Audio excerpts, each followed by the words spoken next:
Says it's live for me.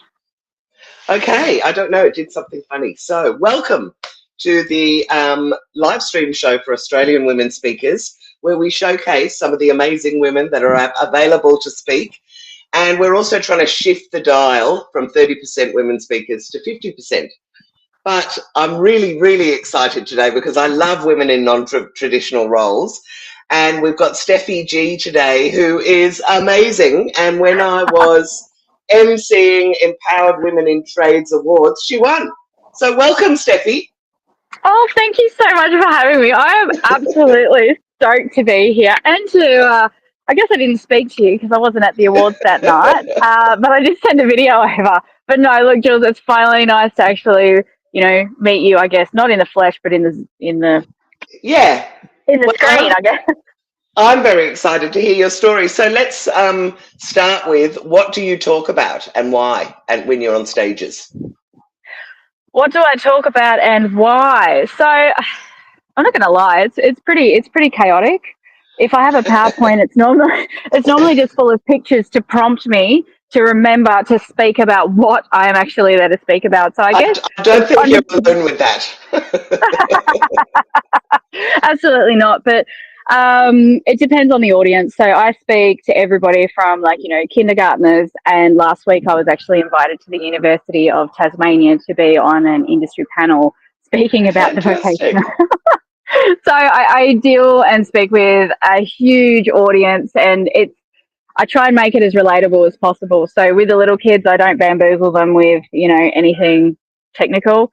But when it's my favourite audience to speak to are probably apprentices more than anything, because my story, yes. So my story is nothing of, I didn't stand on a hill with my bra on fire all my life going, I want to be a tradesperson. I want to be this, and I started off very traditional. I grew up in a trades family. Mum and dad have had their electrical contracting business for 40-something years, and it just didn't interest me.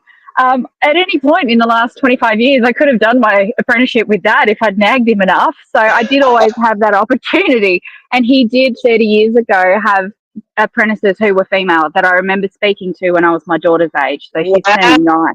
Yes. But Steffi, sorry, just to interrupt you, that exactly speaks to the idea that if we have role models and we can see them, we can be them. And if you hadn't seen those women, you probably wouldn't have thought of it in the same way. So that's amazing. No, and when these ladies are telling me, oh, I got stuck in a roof and I saw a spider and I saw cobwebs, this little girl went, nah.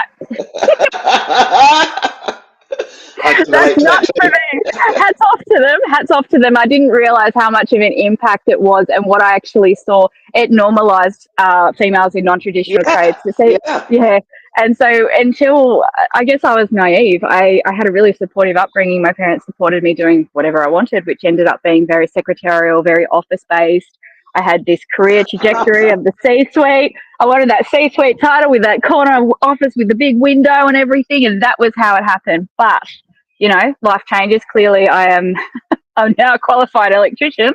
At the ripe old age of 38, I was sitting in my capstone. Cool. Yes, and I get to take my bestie to work with me every day, which is absolutely phenomenal, which I couldn't necessarily do in an office. But so if you talk about non-traditional roles as a speaker, then why? Why is that? I mean, I kind of know, but tell us a little bit more about what your why and why you like getting up on stages. Oh, why do I love getting up on stages? I wouldn't actually use the term love getting up on stages. Kind of get the anxiety sweats and stuff up as I'm walking onto stage going, what if I get the words wrong? What if I don't? What if I make a fool of myself? Oh my God, I'm going to present to academics. Like last week I was having, not kittens, but adios I was.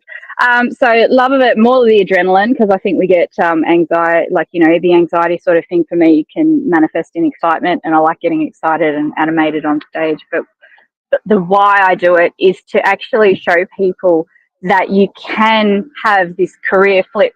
You can be yourself, and in the most non-traditional way, I have actually found my way and myself, and I guess more my purpose. Like some of the awards that I've won have been, I didn't even know I was going to win them. And I You know, one particular one was the Crystal Vision Award for Narwick for Tasmania. I was a joint winner in Tassie. And I'm like, oh my God, I'm up against all the tier ones. I'm just going to have a few of these bright blue Taswater cocktails and have a good night. And then they called my name. And I got on stage, and apparently I gave this rousing speech, which I can't really remember half of, but it was authentic and genuine. And I think when you sit outside your comfort zone is when you absolutely thrive as a human being. It's when you understand and trying to just relay to people that, you know what, you can even, it's going to feel uncomfortable, but sometimes uncomfortable is good and uncomfortable is growth. And you cannot grow as a person unless you're uncomfortable. Sorry, I have a plover. I don't know if you can hear it. It's yelling in the background. No, we can't hear it. Good. Thank goodness. It's, yeah. But also just to be yourself, and doesn't matter what industry you're in, whether it's traditional, non-traditional, you thrive when you be yourself. And in this industry, I've taken my femininity and flipped it kind of on its head, and I've never ever seen it as a weakness. It's never been a weakness. Superpower. It is. And ultimately how I landed as an electrician started off probably in one of the most feminine ways that I could think of. It wasn't out of masculinity. It was out of being a good wife, and doing what I had to do to be able to help my family along when we were going through a bit of a tough, things weren't great. We were sitting on the wrong side of redundancy with a 6-month-old baby, and had to start your own business. And when you see your husband working dark till dark and he's missing milestones, you're like, well, I'll just come to work and clean up. I'm happy to do that. I'll get back to my career after. And it's been like 9-10 years now. So it's not happening, and I'm qualified.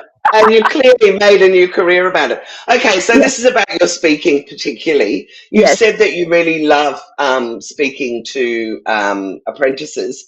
What sort of size audience do you like? Any particular industries? Like, tell me a little bit about what your preferences are as a speaker. So my preferences is anyone. It can be at a 2 or 3 in a mentoring group, or it can be 120. The biggest one that I've had, I've gotten up on stage, there was probably 400 or 500 people in the room. Yeah, and I do like that, but I think it loses a bit of the sense of the personable sort of thing. But I try and make it as interactive and as happy and as uplifting as possible, so every one of those people feel like, oh my God, they could come up to me in the street and go, I saw you speak, and I'm like trying to work out, yes, awesome. Oh, I know, it's hard. I want people to go away feeling like they've almost got a new friend, because that's what it should feel like. Like, I don't want to stand up there and give them the information and talk down to them and have PowerPoint slides with like lots of words and acronyms on them. I want to be able to just stand up and speak, and then they feel that they're welcomed. They feel that they can come up and talk to me. I love a chat, clearly.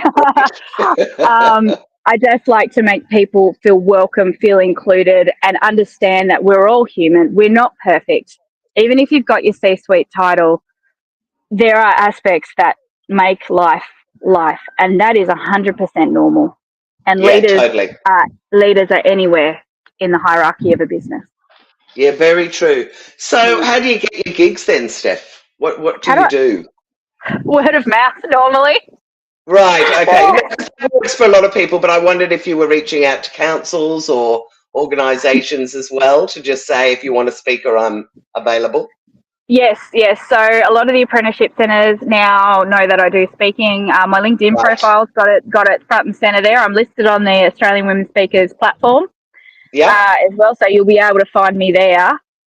But yeah, so most of them are like, the word of mouth, because Tassie's small, right? Yeah. I've had some cold calls to ask me to come in and do things as well, and that's come from them either interacting with me at a networking or hearing event, about you, or Googling me, because quite often they like, I Googled you. Yeah, there you go. The power of Google. So if someone comes to one of your talks, what would be 2 key takeaways that people would walk away with? You know how people like to say, if you're going to do a talk, you want to walk away with something. What would be the 2 things, or 2 of the things that you like people to walk away with from your talks? So it depends on the, like, I guess, the audience. So the first one is normally with the smaller, the younger audiences. I like them Yeah. to walk away with a sense of curiosity, a sense of awe, a sense of wonder that, you know, about, like, it's normally quite electrical. I let them, you know, Oh, they're you let very them play disruptive. with things. I let Yeah, them play great. with things. I don't have my volt stick, which it detects wires in walls. So quite often, you know, you're sitting in front of a bunch of 5, 6, 7, 8 year olds. There's somebody with a wiggly bottom that doesn't want to sit still. So I will encourage that, and I'll say, "Here's my volt stick. Go and find the wires in the wall with it, and just Oh my God, they encourage would them." love that. They do, or make sure that everything's level. Go Yeah, around and do it, nice. and I let them get up because this isn't an industry where you sit still. This is an industry full of wiggly bottoms, full of different things. And True. you want, I'd say the first takeaways with my younger audiences and my apprentices is a sense that it's okay not to have a wiggly bottom and want to move around and do things. And I encourage that. So you'll go away with a sense of, if you're an apprentice, it's more like, you know what, the light is at the end of the tunnel. The study is hard, but, you know, I can build my own career from this in 5, 10 years time, 15 years time. I'm going to be an industry leader. The young ones is kind of like, oh, mum, I went to school today and I found all the volts in the wall, and I actually pulled up, Yeah. and this little kid ran up to me in the supermarket one day and gave me a cuddle, and apparently, like, I'd talked to her class. So that's the sort of impact I like. Whereas with the older, the more the seasoned business owners, is that no matter what your role is in the business, you can be a leader, and you need to value and nurture. If you've got staff, you need to value and nurture the leadership skills in your staff, whether it's a first year apprentice or whether it's your project manager. Nurture the people that are in the business, because they're the ones that are going to give back to you.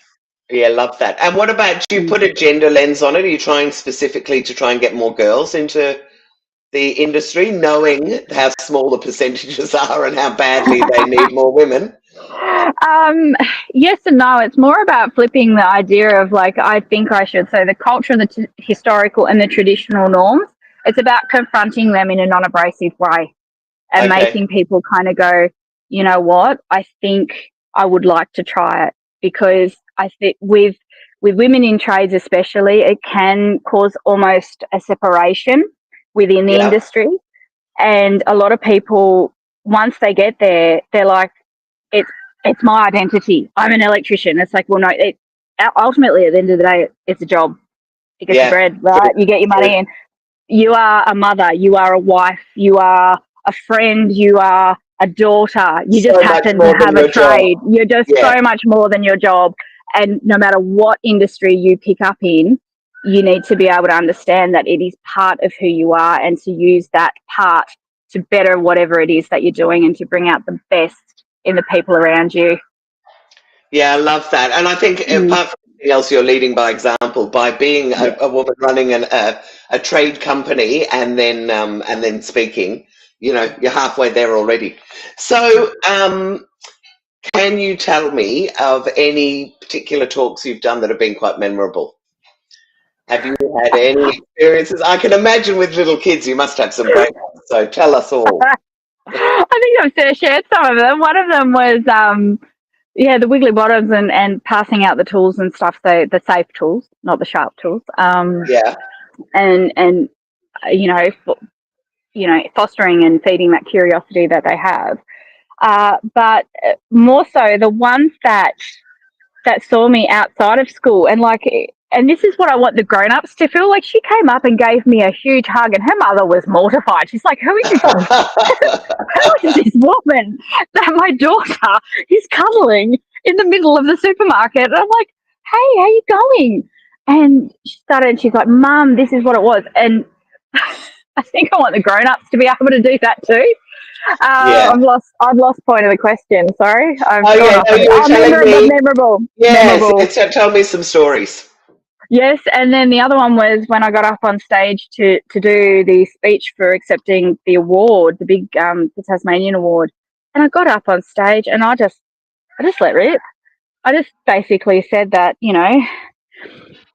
I told it how it was in a way that people listened, Yeah. And it was something very confronting for me. Maybe it was the Dutch courage of the bright blue Taswater cocktails, but I said a lot of things that we hear constantly. So for the last 20 years, I've heard our toilets are dirty. We need more facilities. We need this. We need to be seen as equals. We're seen as weak. If it's been happening systematically for 25 years, that's not good enough. It's not good enough. And the people in that room were celebrating the achievements of the women in the construction industry. So each and every one of those people, if you're sitting in that room, you needed to have the fire in your belly to be able to put your money where your mouth is and make Yeah. a change. And there's 500 people in that room. That ripple effect from 500 people would be phenomenal in this little state. And I think it's happening. And I thought this is either going to be really well received or this is going to go to absolute shit. Sorry. I'm going to get booted off Say stage. it anyway. And I did. And I said, it's a big elephant. I said, we've got 500 hungry people in this room and we're going to absolutely smash it. So I think that there is a turn. There is a change here to see from that. People have taken that on board. As I was going to say, have you had business owners come up to you post that award or after the event saying, oh my God, you've made me realise I actually need to value the women or value the people in my organisation and give them clean toilets and, understanding and a bit of empathy. So have you had people say that? Yes, I have actually. I have, and it's kind of heartening.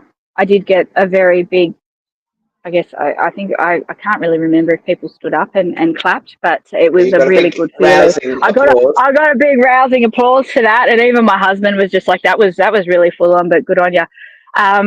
And the other one was there's a company here called the Go Company. And it's basically they create first aid kits for women. So they've got sanitary products, toilet seat covers, hand sanitizer. But yeah, they're fantastic. And they asked me to do their opening, and there was probably 120, 130 people there. And I stood up on stage.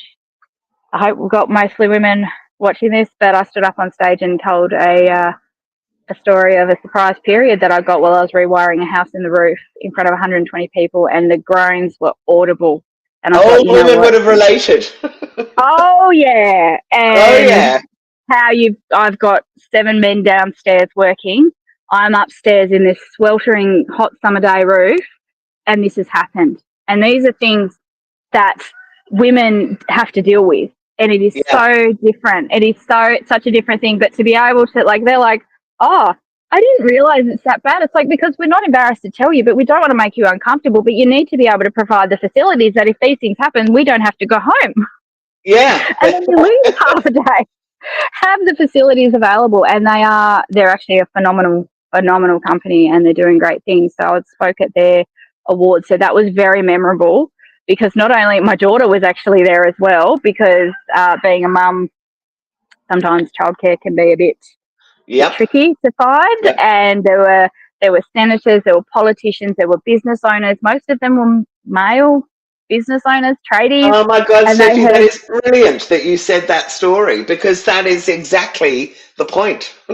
Yes, and the people, it was actually a particular, I said, look, I had to use my sock because I had nothing else until I could get to my car, which was parked down the road. And the business that I buy my socks from reached out to me. And so come and do it again. Kind of thing. They say, well, we'll supply it. We'll give you some socks. And I said, look, you don't have to, but it's just these stories that are so kept down and hidden, and they don't know how well they're going to be received. And I think if you've got credibility and you've got relatability, and you can say things that make people a little bit uncomfortable, but they'll actually be driving home in the car going, oh my God, I can't believe Steph got up on stage in front of all those people and said that. And then the next one was, I can't believe that happened to Steph. At 35 years old, I can't believe that happened to Steph. Shit, I do not want that to happen to my daughter. I don't ever want my wife to be in that situation. How can I make a difference without having that conversation? So that was probably the most memorable, because the whole audience that were male just went, oh. But then on top of that, there will be times where if they have a woman working for them, they'll be thinking about that now, and they it probably wouldn't have even occurred to them otherwise. No, and they'll be like, do you need me to get anything from the shop for you? Do you want to stop at the shops on the way through? They'll be going, here's our lovely building site, and here's the toilet, just in case you need it. Look, we cleaned it for you. Maybe. But it's all about dignity as well. It is. And I think, everybody's got, the majority of those people would have had a mum, a sister, an auntie, a daughter. And yeah, it would have Yes, of been course. all, yeah. And it's being I able think that's to brilliant. make it relatable. Mm.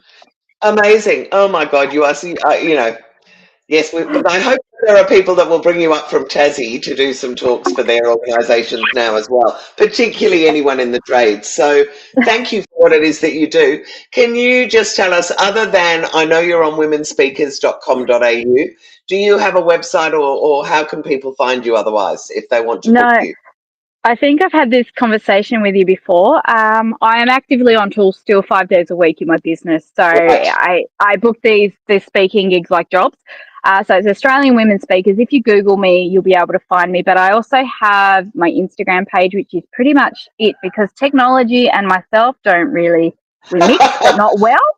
That's Um, okay. So and my what's your LinkedIn. Insta? What's your Insta? My Insta is what's WATTS dot Stephy STEPHY dot doing with at Right. above it. Yeah, what's Uh, Steffi doing? So yeah, you'll find me there. Fantastic. Well, listen, thank you so much for sharing your stories and what it is that you talk about. And if anyone asks me about a non-traditional woman, I'll be straight away recommending you. If Thank you've been, you. my pleasure. If you have been watching this and you've been enjoying it and you need a speaker, please go to womenspeakers.com.au. You don't have to pay a commission. You can contact Steffi or any of the women directly and negotiate directly with them. You're also welcome if you don't have a budget and you want to, or you do have a budget and you want to try, finding a woman. We've got a Facebook group and a LinkedIn group, both with over 1,000 women speakers in it. Both of them called Australian Women Speakers. And if you are a speaker and you want to be found, sign up to womenspeakers.com.au. So, Steffi, you're a legend. Thank you. It's been brilliant. I really enjoyed this. Thank you so much. And I'm like so stoked to have been here. Thank you so much for having me on. Thank you for creating the platform, because it makes technological spuds like myself a lot easier to find. And it's fabulous to actually